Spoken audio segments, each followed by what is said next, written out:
அப்போ நாரதர் என்ன சொல்றாருனாக்கா, உங்களால முடியாதது என்னமா இருக்கு? ஒரு பூலோகத்துல வந்து ஒரு மானிட பிறவியா பிறந்த ஒரு பெண் இதை வந்து செய்கிறாங்க அப்படின்னும் போது யார் அது அப்படின்னு கேட்குறாங்க. யாருன்னு பார்த்தோம்னாக்கா அத்திரி மகரிஷியோடைய தர்ம பத்தினி அனுசுயா தேவி.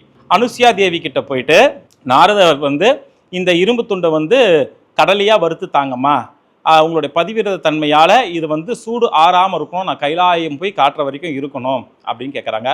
அம்பாலும் அதே போல் வந்து அனுசா தேவியும் வந்து வறுத்து கொடுக்குறாங்க.